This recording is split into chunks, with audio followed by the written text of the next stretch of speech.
This demonstration is showing you how to try out and experiment with your new oil pastels. Oil pastels are a lot like crayons. If a student has never used them, that is what I would describe them. I always say they're a lot like a creamy crayon. So they're meant to be applied lightly. They are really good at being blended and layered. So I'm going to take some primary colors. I'm going to do a really good thorough covering of my paper. I'm going to let them overlap and create secondary colors. It's a good refresher. Orange, red, and let's extend the red a little bit further and get an overlap with the blue. See how vibrant they are? If you were using crayons, these would be faded looking. They wouldn't be as solid. I really think oil pastels are very fun. They're about the closest you can get to painting in the drawing world as far as I'm concerned. So I like laying these on top of each other. We'll see if we can make a violet out of that.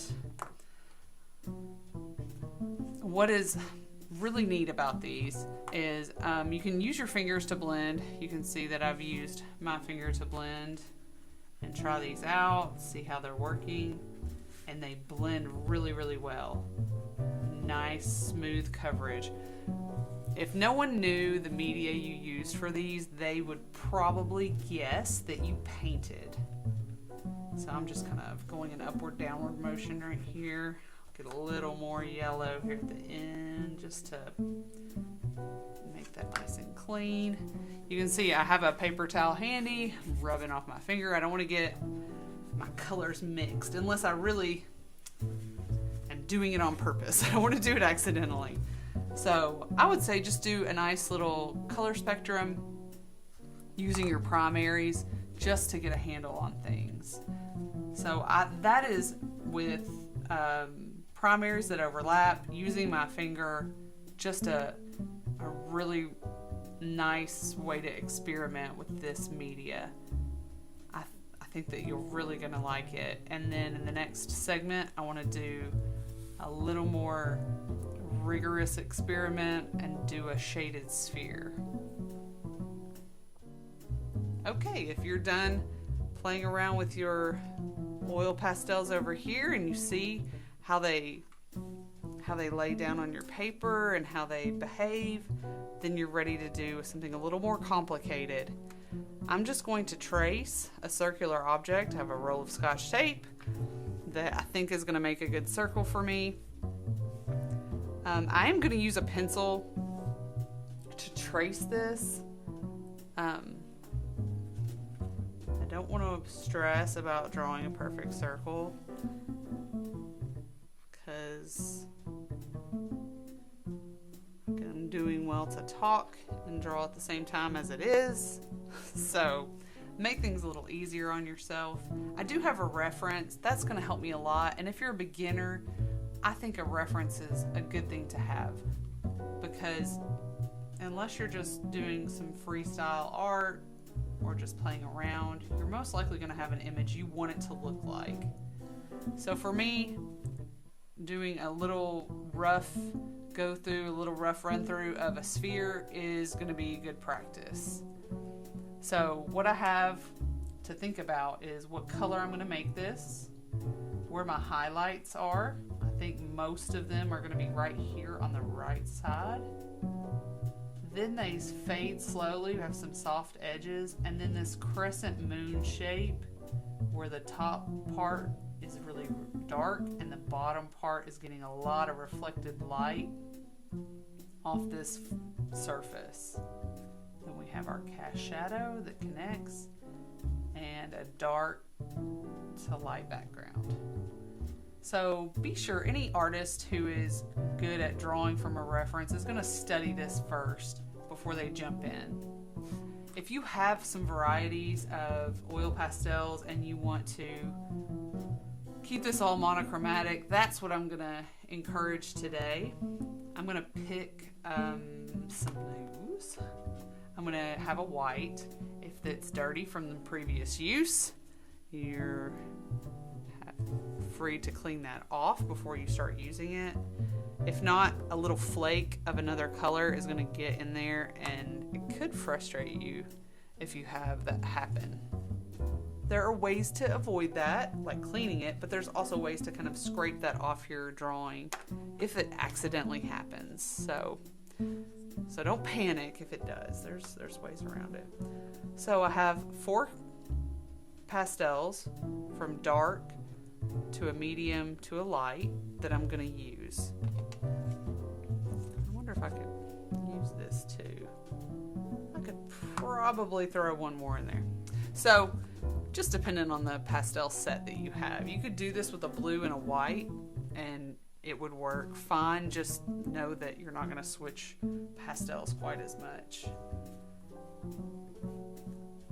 So I'm going to start with a white because when I'm working with pastels, I like to build up the layers from light to dark. So when I apply a layer of white, it is hard to see because I'm using white paper. I did sketch my circle with a pencil and I tried really hard not to make it a dark, heavy line because I knew that this was going to be light. So I don't want a bunch of graphite, muddying up my image.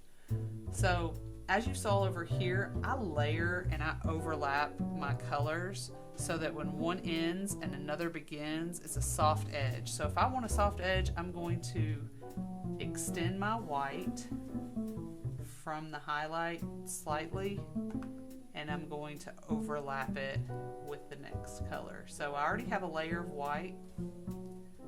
Clean that off a little bit. And I am blending and applying a little bit of pressure. I'm also doing more small ovals than I am just scribbling. The controlled motion that I'm making is like this, overlapping ovals.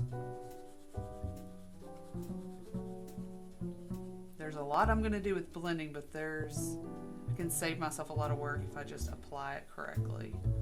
You can see that I'm extending this light blue a little further than I would say it belongs, just to make a bed for the next value, which is going to be this darker blue. Got to be careful next to this edge. Again, just a little bit more. I'm not super worried that I'm leaving all that white speckle because I am going over it twice. So I think that it's going to take care of itself. If it doesn't, it's going to take care of itself on the blending portion where I show you. A little bit of this just thrown in there. Now, I'm not going to leave it like that. I'm going to blend. If you want to blend as you go, that's fine. Just be careful. I'm going to go ahead and use a blue that's this light blue for this reflected light. Just right there. So I kind of divided this last segment in half.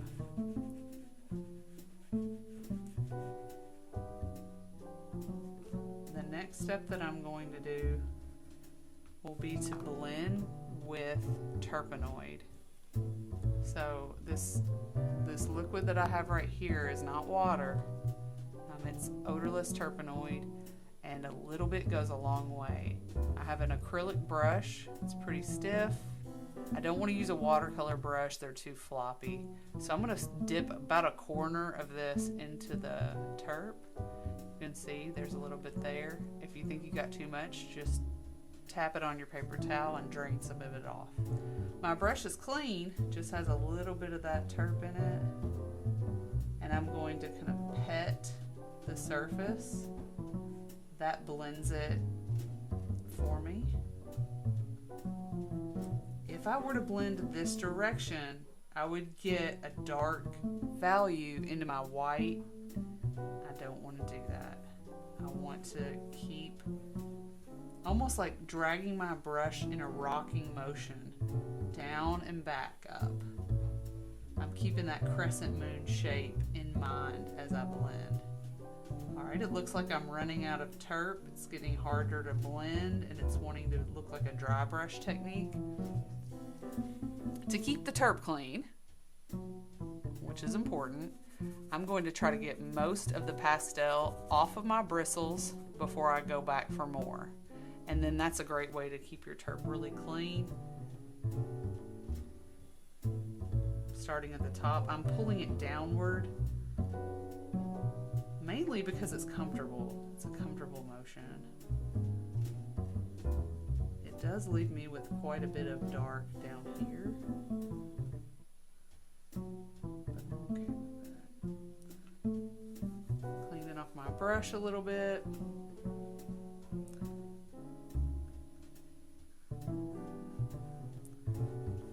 I have a little too much dark over here, so I'm just gonna try to wipe that up.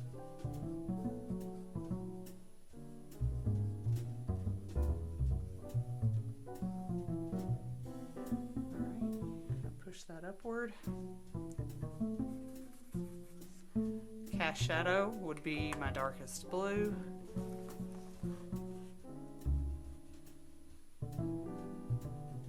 See that it's creating some little flakes that kind of fall off as you press.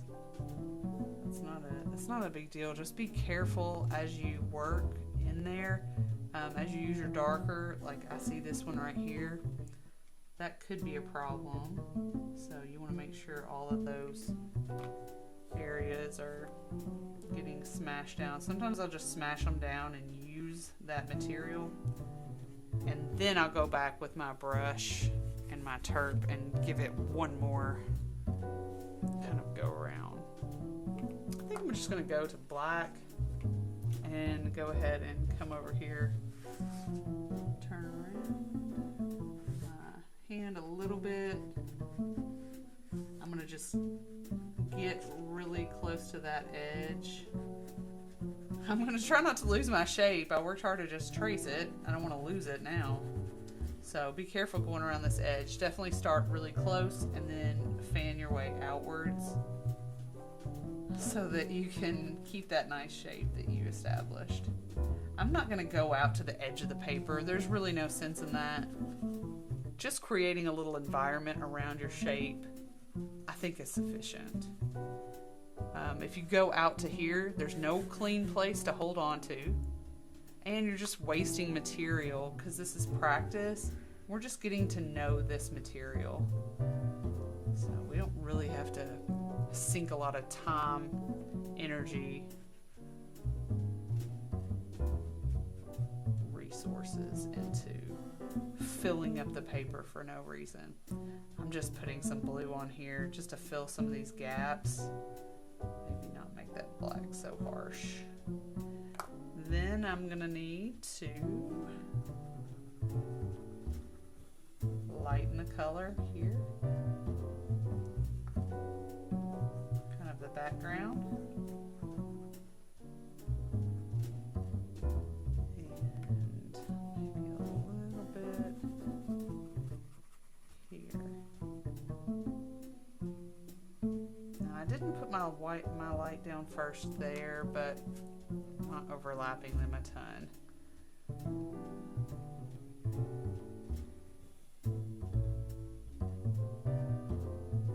Gotta be careful next to my edge. I want to keep my sharp edges nice and crisp and make sure I'm blending my soft edges with the terp. Once I have a good layer down, I can use the terp. If you just put it on the watercolor paper or whatever paper you're using, it'll just soak right through. I will tell my students that if it looks like you dropped French fries on your paper, then you probably didn't use enough oil pastel to begin with. So if it looks like a big greasy splotch, that's bad. You don't want people to be distracted when they're seeing your artwork by the big greasy spot. You want them to say, wow, how'd you paint that? And you'll say, it's not a painting. It's oil pastels. A lot of times, my students will have gotten them from their grandparents for Christmas, and they have no idea how to use them. They thought they were crayons all along, and we start painting with them and blending them, and a whole new world opens up to them, and they really start appreciating that Christmas gift, and then they know how to use it from there on out. Because it is fun, and when you're used to drawing and not so familiar with painting, it can be a great gateway into painting. I got it on my highlight a little bit. Not really happy about that. But you know what? You have to practice. And that's sometimes the cost of it being practice is you make some mistakes, but you know what? I got that mistake out of the way. At least I don't have to make it again. I'm gonna get some surface area down here, and then I think I'm done. I think I'm gonna be done with this little study. And hopefully that gives you an idea of how to use your material. Too much black on my brush. Okay. So you can see I'm kind of using my bristles to the side. In painting class, I would tell you not to do that. But right here, it's really what I need to scrub the paper and kind of agitate some of that material. I just really don't have a lot of coverage there. You'll see me go back and forth with my finger. If you get impatient, or if you just get really confident with this, I will show you one last trick. If you want to blend something really quickly, maybe you have a huge drawing that you need to blend. I have seen people take a little piece of tissue and Terp, and they will blend it really quickly with just the tissue. Okay? You can see how soft that becomes, how I can kind of pull it out from the edge. Just know that you lose a little bit of the velvety nature when you use the tissue, because it really pulls up the media. Okay, well, this concludes our oil pastel practice, and after this I hope you're ready for something a little more advanced, but feel free to do this as many times as you feel you need it to get comfortable with the media. Until next time.